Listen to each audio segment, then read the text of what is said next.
Hello दोस्तों, देसी मैथिली में आप सभी का स्वागत है। दोस्तों आज मेरा ये चौथा क्लास है। आज भी मोस्ट इंपॉर्टेंट क्वेश्चन लेके आए हैं। हालांकि आज के जो प्रश्न होगा दोस्तों थोड़ा सा लो होगा, क्योंकि हर क्वेश्चन एग्जाम में थोड़ा मीडियम या हाई लेवल का ही नहीं पूछे जाते हैं। मीडियम का तो कम ही चांस रहता है। एक तो हाई क्वेश्चन आते हैं और एक तो लो क्वेश्चन आते हैं। तो आज के जो मेरा होगा वैसी लो माध्यम से क्वेश्चन होगा। जो भी होगा दोस्तों आप सब थंबनेल पे देखिए होंगे। अगर आप हमारे चैनल पे नए हैं तो प्लीज सब्सक्राइब भी कर लीजिएगा। और एक बात और बताते हैं दोस्तों, जो भी हम क्लास ले रहे हैं पहला दूसरा तीसरा का हम लिंक डिस्क्रिप्शन में दे दिए हैं। आप प्रैक्टिस सेट अगर वहां से नहीं हॉल किए हैं तो भी 10-10 इंपॉर्टेंट क्वेश्चन लेके कराएं दोस्तों, वो भी आप देख लीजिएगा। मोस्ट इंपॉर्टेंट क्वेश्चन लेके आए। अगर उतना क्वेश्चन अगर आप कर लेते हैं ना तो कोई भी एग्जाम आराम से क्वालिफाई कर जाएंगे, अच्छे से अच्छे मार्क्स लेके आएंगे, ये जान लीजिएगा। ठीक है, चलिए पहला क्वेश्चन आपकी स्क्रीन पे दिख ही रहा होगा कि एक समान चाल से चलती हुई रेलगाड़ी 162 मीटर लंबे प्लेटफार्म को 18 सेकंड में तथा एक अन्य 120 मीटर लंबे प्लेटफार्म को 15 सेकंड में पार कर जाती है, तो रेलगाड़ी की चाल याद करें। हालांकि रेलगाड़ी की चाल किलोमीटर प्रति घंटा में ऑप्शन में दिया है। तो सबसे पहले बता देते हैं चाल क्या होता है ना। मान लीजिए अगर घंटे का जिक्र करें ना तो एक घंटे में तय की गई दूरी क्या होता है, वो चाल होता है। एक घंटे में तय की गई दूरी क्या होता है, चाल होता है। अगर हम सेकंड का जिक्र करें तो एक सेकंड में तय की गई दूरी क्या होता है दोस्तों, चाल निकलता। वही बात समझ रहे हैं। मान लीजिए अगर एक सेकंड में अगर हम 20 मीटर जाते हैं तो हमारी चाल है 20 मीटर प्रति सेकंड।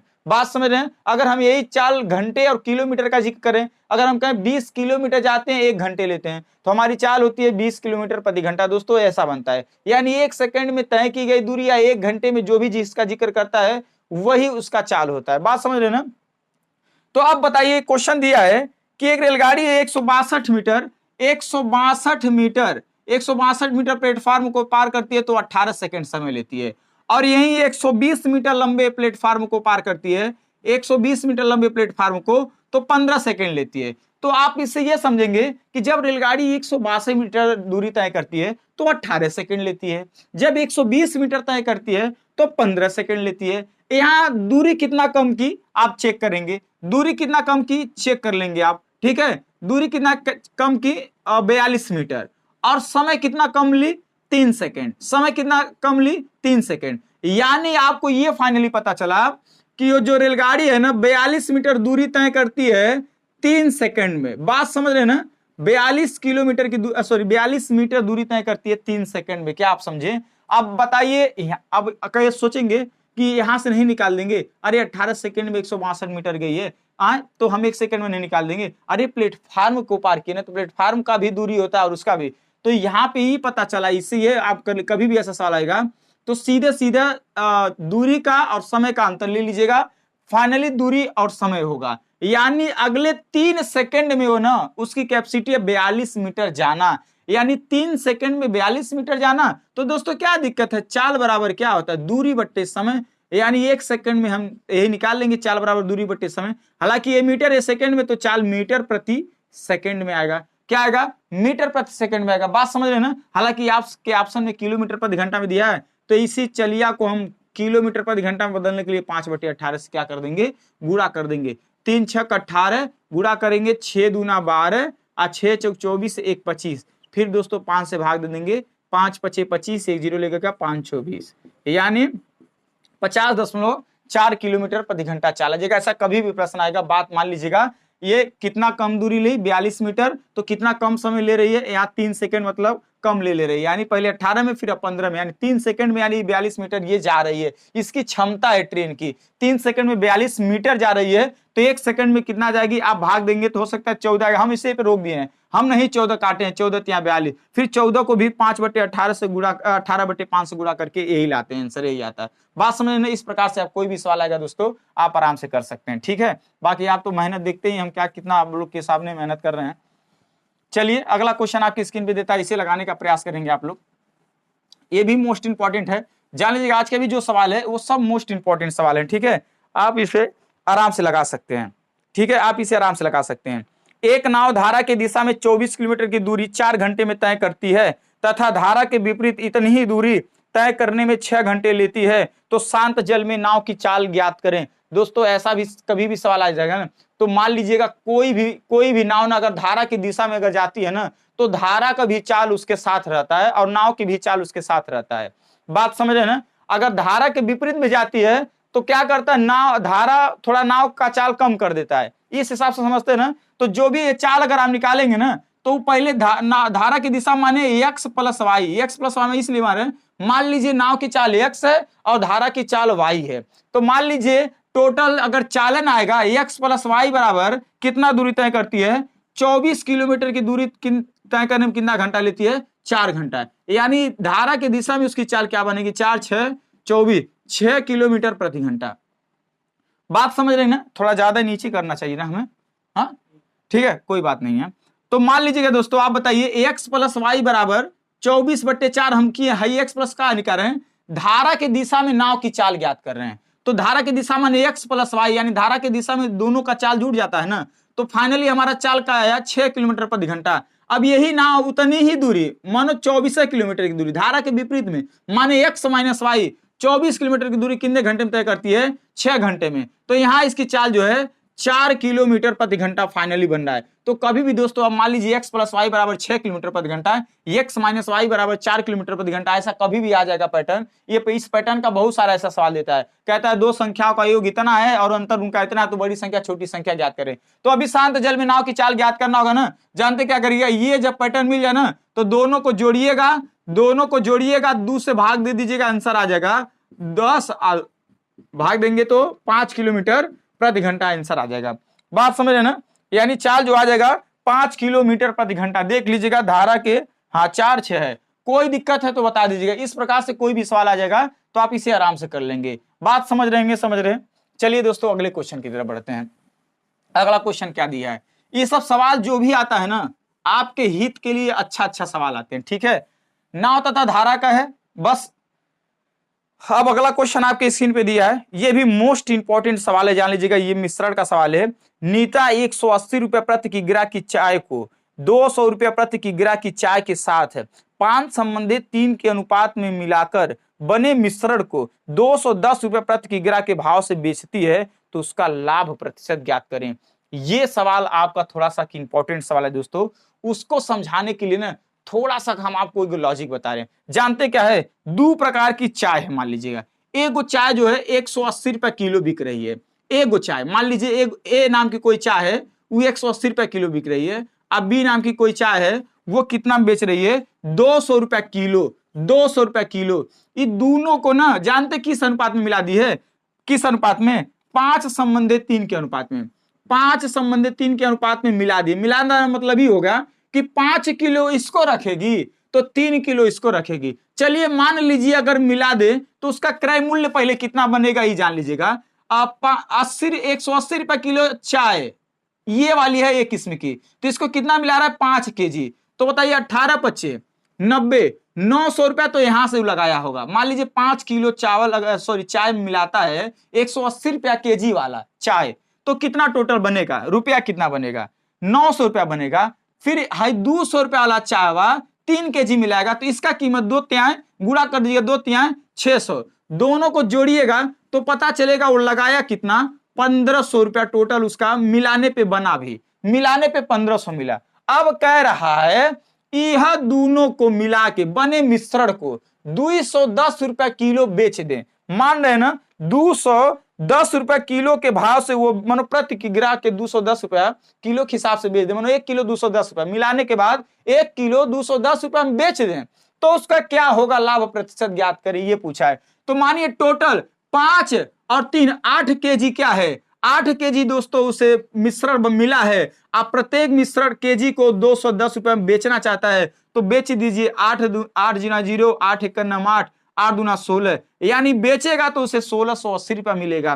टोटल मिलाया तो कीमत कितना बना, 1500 रुपया।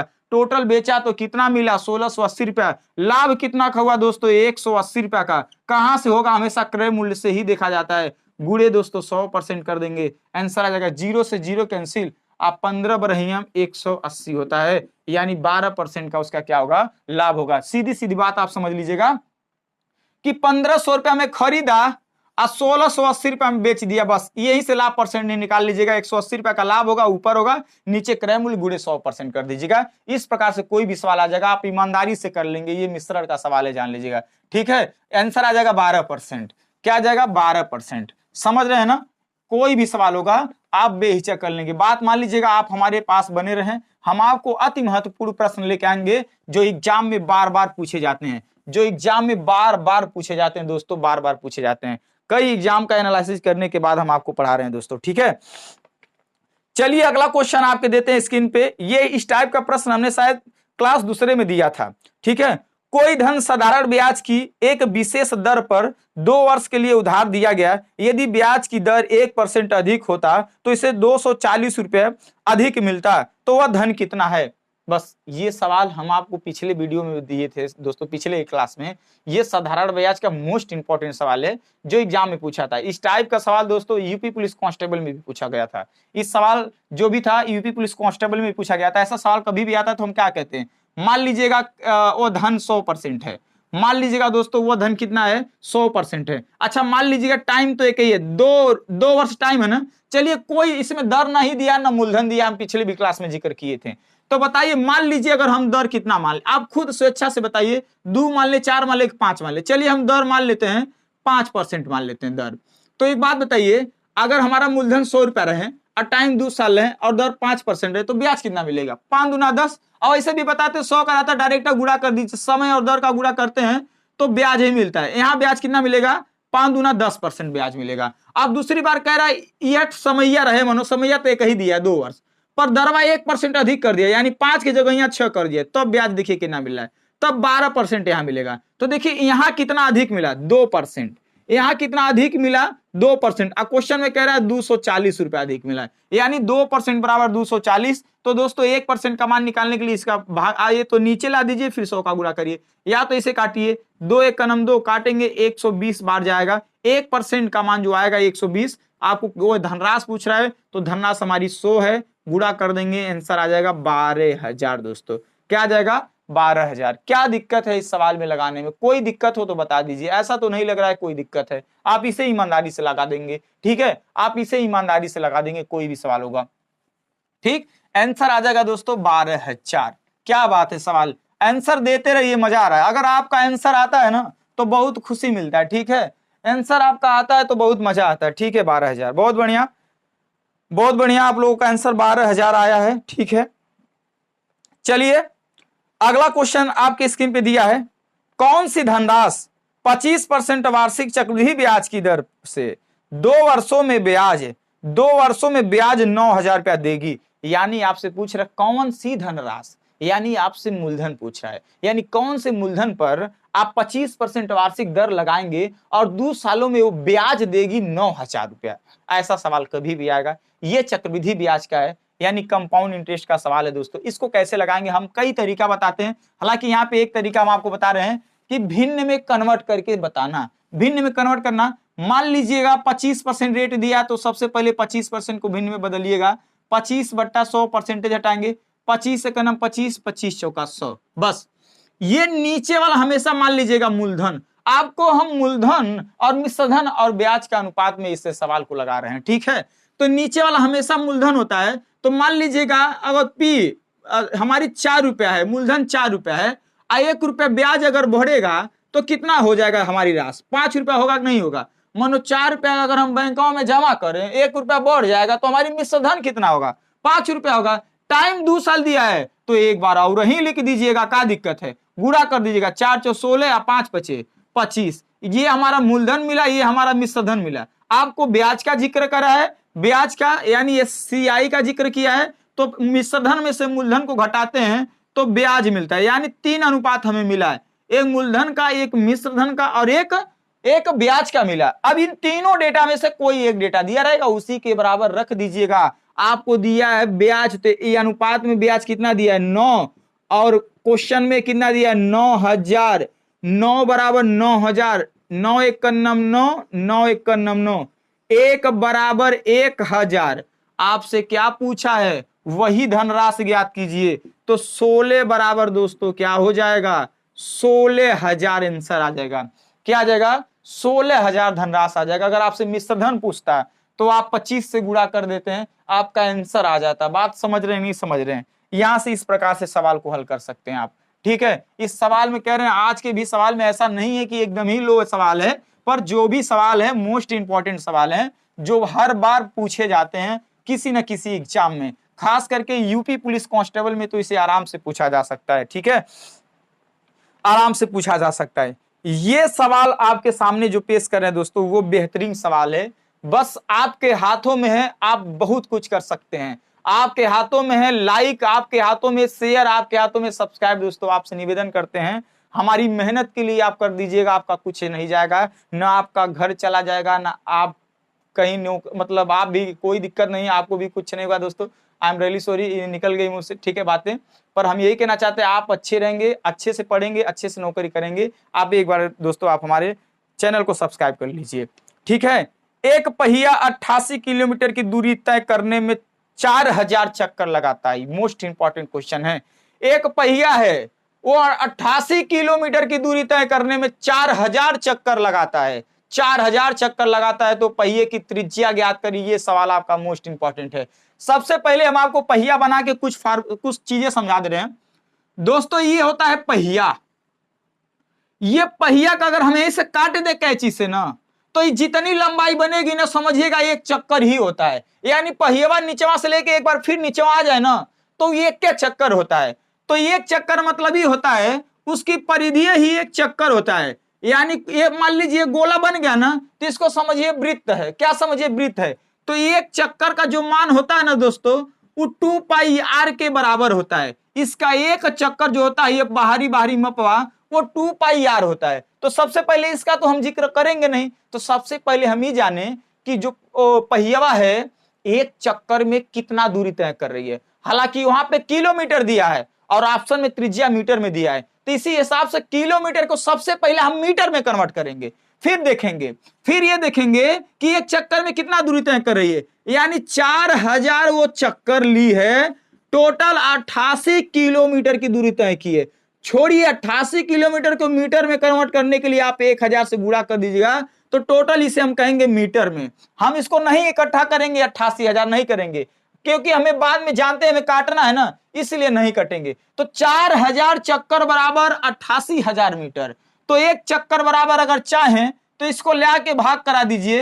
एक चक्कर यानी 2 पाई आर के ही बराबर आएगा, 2 पाई आर के ही बराबर आएगा। इसको चाहें तो इसको ले आके भाग करा दें, एक चक्कर का मान आ जाएगा इतना दोस्तों। सॉरी एक मिनट, 4000 है ना, 4000 है ना, 3 0 से 3 0 कैंसिल, अब 2200 का 88। यानी वो पहियावा ना एक चक्करवा में 22 मीटर की दूरी तय करता है। बस आपको क्या ज्ञात करना, त्रिज्या ज्ञात करना दोस्तों। तो आप बताइए 2 पाई आर ना बराबर 22 मीटर आया। ये एक चक्कर का ही, यहां से लेके यहां तक अगर पहिया आएगी तो 22 मीटर की दूरी तय करेगी। यानी 2 पाई आर बराबर 22 मीटर। तो 2 का 2, अब पाई का मान 22/7, आर का मान दिया नहीं है, ये इसका 2 पाई आर बराबर दिया है 22 मीटर।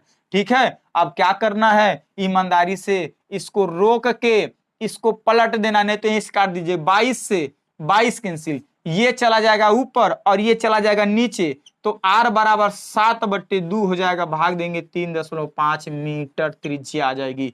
आर कितना आ जाएगा, 3.5 मीटर। क्या नहीं समझे आप, आराम से समझ गए होंगे दोस्तों। ये एक सवाल ही सब मोस्ट इंपॉर्टेंट है। ठीक है, एक सवाल मोस्ट इंपॉर्टेंट सवाल है, आप आराम से समझ रहे होंगे। ठीक है, पर हमारी मेहनत आप नहीं समझ रहे हैं, बस यही आप लोगों में कमी है थोड़ी सी। बाकी तो सवाल वाल बेहतरीन लगा रहे हैं। ठीक है, बाकी सवाल तो आप बेहतरीन लगा रहे हैं, सवाल लगाने में कोई कमी नहीं है। तो नौकरी मिलने भी कोई कमी नहीं रह जाएगी, आपको जरूर भगवान नौकरी देंगे। ठीक है, भगवान भी देंगे और आपकी मेहनत भी रंग लाएगी। ठीक है, ऐसी बात नहीं, सिर्फ भगवान ही आपको कहेंगे बच्चा तुम पढ़ो नहीं, हम तुमको नौकरी देते थे, तुम आराम से रहो। ठीक है, ऐसा बात नहीं होगा जीवन में, ये बात याद कर लीजिएगा। चलिए दोस्तों, ये तथा बी, ए बी तथा सी की औसत आयु 20 वर्ष है। यानी 3 व्यक्ति हैं, ए और बी और सी, जिनकी औसत आयु 20 वर्ष दिया है। कह रहे हैं यदि बी, ए और तथा बी की औसत आयु 19 वर्ष है तो स्पेशल सी की आयु ज्ञात करें। दोस्तों ये आपसे सवाल पूछ रहा है, क्या दिक्कत है। औसत माने होता है हिस्सा, औसत माने होता है हिस्सा। ए है और बी है और सी है, ये 3 लोग हैं जिनको 20-20 आयु मिला है, 20-20 वर्ष को मान लीजिएगा है। तो हम आपसे बताते हैं योग ज्ञात करने के लिए क्या करिएगा, गुणा कर दीजिएगा। 20 × 60 वर्ष, यानी तीनों के आयु का योग 60 वर्ष है।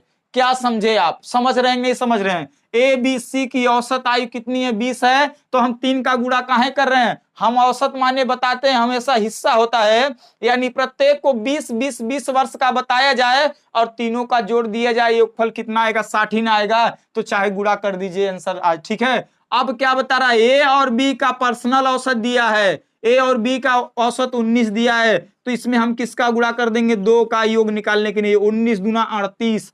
अब समझ रहेंगे, समझ रहे हैं? अब आप ईमानदारी से बताएं ना भैया, 3 लोगों को 60 रुपए ऐसे दिया गया, समझ लीजिएगा, जिसमें ए और बी कह रहे हैं हम 38 वर्ष की आयु का योग में रखते हैं, रुपया हम हमेशा समझा देते हैं, ठीक है। तो क्या ये 60 तीनों में से इसका घटा देंगे तो पर्सनल सी का नहीं निकल जाएगा? 22 रुपया दोस्तों, सॉरी 22 वर्ष, क्या है? 22 वर्ष नहीं, आंसर आ जाएगा सीधे 60। 3 लोग, मान लीजिए अगर हम ऐसा क्वेश्चन कहें, आपके मम्मी 3 लड़के हैं ए बी सी, तीनों को 60 रुपया दिया गया है, जिसमें से ए और बी कह रहा है मेरा तो 38 रुपया है, तो सी का बचा कितना? 22 रुपया, आंसर नहीं हो जाएगा? इस प्रकार से आप कर सकते हैं 22 वर्ष, ठीक है। कोई दिक्कत हो तो बता दीजिएगा, ऐसे सवाल समझने में किसी को कोई प्रॉब्लम अगर आए तो आप हमसे कमेंट करके जरूर बताइएगा, ठीक है। कमेंट करके जरूर बताइएगा कि हमें और कैसे पढ़ाना है, हमें स्लो पढ़ाना है कि स्पीड पढ़ाना है, ठीक है। ये सवाल सबसे इंपॉर्टेंट सवाल है। 6 क्रमागत संख्याओं में से पहली 3 संख्याओं का योग 27 है, यानी पहली 3 संख्याओं का योग 27 है, तो शेष 3 संख्याओं का योगफल ज्ञात करें। दोस्तों ये सवाल आपसे पूछ रहा है। पहले तो सवाल ये है ना कि पहले आप ऐसा औसत का सवाल आता है। अच्छा एक चीज बताएं, एक चीज आपको बता दें, मान लीजिए दिया 6 क्रमागत संख्याओं में से पहली 3 संख्याओं का योग क्या? 27 है। अच्छा एक चीज हम करें, मान लीजिए अगर दोस्तों ऐसे 2 और 3 और 4 लिख दें, इनका योग कितना आ रहा है? 4 3 7, 7 2 9, 9 आ रहा है ना। 3 संख्या अगर हम कह दें, मान लीजिए एक तौर पे यहां से छोड़िए जाने दीजिए, एक से समझा रहे, नहीं तो आपको नहीं समझ में आएगा। 1 लिख दें, 2 लिख दें, 3 लिख दें। अब बताइए योग कितना है इन लोगों का? 6 है ना। 3 संख्या है, योग कितना है? 6। अगर हम डायरेक्ट कहें 3 संख्या है, योग 6 है, तो अगर हम बीच वाली संख्या निकालना होता ना तो हम 3 से भाग देंगे, जितनी संख्या उससे भाग देंगे तो बीच वाली ही संख्या मिलती है दोस्तों, बीच वाली संख्या मिलती है। बात समझ रहे हैं ना? औसत निकालने का भी एक सबसे बेस्ट तरीका है, जान लीजिएगा। एक चीज हम आपको बताएं, लगातार संख्या जब औसत का क्लास मेरा देख लीजिएगा, आपको अच्छी तरह से समझ में आ जाएगा। तो यहाँ पे 3 संख्या तो है नहीं, 3 संख्या तो है नहीं दोस्तों, है तो 6 संख्या, 1 2 3 4 5 6। कह रहा है प्रथम 3 संख्याओं का योग कितना है? दोस्तों 3 संख्याओं का योग बता रहा है 27 है। क्या है? 27 है। तो पहले इन तीनों में से, पहली 3 संख्याओं में से बीचवा में कौन संख्या ज्ञात करने के लिए हम क्या करेंगे? 3 से भाग देंगे। 3 9 27, या तो औसत निकालिए या तो बीच की संख्या निकालिए। बीच की संख्या क्या मिली? 9 मिली। अब आपको पता कर लेना है ये तो संख्या कौन सी थी? लगातार थी ना, तो इसके पहले क्या रहा होगा? 8, इसके पहले क्या? 10। क्या ये पहली 3 संख्याओं का योग 27 नहीं है? अब ये तो पता चल गया, तो यानी जान जाएंगे कि इसके बाद 11 रहा होगा, इसके बाद 12, इसके बाद 13। अब आपको संख्या ऑलरेडी निकल के चली आएगी। तो आपसे पूछ रहा है अंतिम 3 संख्या का योग कितना? भैया जोड़ दीजिए, 11 12 13, आंसर आ जाएगा 11 25, 11 36। आंसर नहीं आ जाएगा 36? क्या दिक्कत है? अंतिम 3 संख्याओं का योग फल कितना होगा? 36 इज द राइट आंसर, ठीक है। इस प्रकार से आप कर सकते हैं, इस प्रकार से आप कर सकते हैं। कोई भी सवाल हो, क्या ये सवाल लग नहीं लग रहा है आपसे? क्या सवाल लग नहीं रहा है? हाँ आपसे जरूर लग रहा होगा, ठीक है। हम उम्मीद करेंगे आप एग्जाम में क्वालिफाई करेंगे, आप एग्जाम में अच्छे से अच्छे मार्क्स लेके आएंगे, आप 18 में से 18 लेके आएंगे। अगर आप आरपीएफ का अगर एग्जाम देते हैं तो उसमें 35 में आप कम से कम 30 प्लस अगर जाएंगे। इस प्रकार से प्रश्न अगर आप लगाते हैं, ठीक है। कोई भी ऐसा सीजीडी हो या कोई भी अगर एग्जाम हो, ऐसे लेवल जो आप पढ़ना चाहते हैं, तैयारी करना चाहते हैं, तो इसी प्रकार से मैथ आते हैं, जान लीजिएगा। अभी हम उन मैथों को भी टॉपिक में नहीं लेके आए जो छोटे छोटे न्यूमेरिकल टाइप के सवाल होते हैं, वो भी कवर करने का काम करेंगे। बस आप भी हमारा क्लास कवर करने का काम करिएगा दोस्तों, 100% आपको सब समझ में आ जाएगा। राकेश एवं मोहन की आयु का अनुपात 4:3 है तथा इनकी आयु का योग 28 वर्ष है, तो 16 वर्ष बाद इनकी आयु का अनुपात क्या होगा? क्या बात है सवाल। राकेश भैया, राकेश जी हैं और मोहन जी हैं, ठीक है। राकेश जी मोहन जी, इनकी आयु का अनुपात क्या दिया है? 4:3, यानी राकेश 4 वर्ष के होंगे तो मोहन 3 वर्ष के होंगे। इन दोनों के आयु का योग दिया है 28 वर्ष, यानी यहाँ योग 28 दिया तो यहाँ योग कितना बनेगा 7 बनेगा। 7 बराबर दोस्तों 28, तो ये के बराबर मान निकालेंगे हम 7 चौक 28। क्या दिक्कत है, 4 चौक 16, 4 तिहाई 12, यानी राकेश पता चलेंगे, आर राकेश 16 वर्ष के, तो मोहन 12 वर्ष के होंगे। आपसे ये नहीं पूछ रहा है, आपसे कह रहा है कि 16 वर्ष बाद इनकी आयु का अनुपात क्या होगा। 16 वर्ष बाद, तो 16 इसमें प्लस करिए, 16 इसमें प्लस करिए भैया, ये बनेगा 32, ये राकेश जी बनेंगे 32, इनका बनेगा 28, इनका बनेगा 28, यानी राकेश और मोहन का अनुपात पूछा है ना, तो हम काटेंगे 4 8 32, 4 8 32, 4 7 28, इनकी आयु का अनुपात बनेगा 8 संबंधी 7 बनेगा।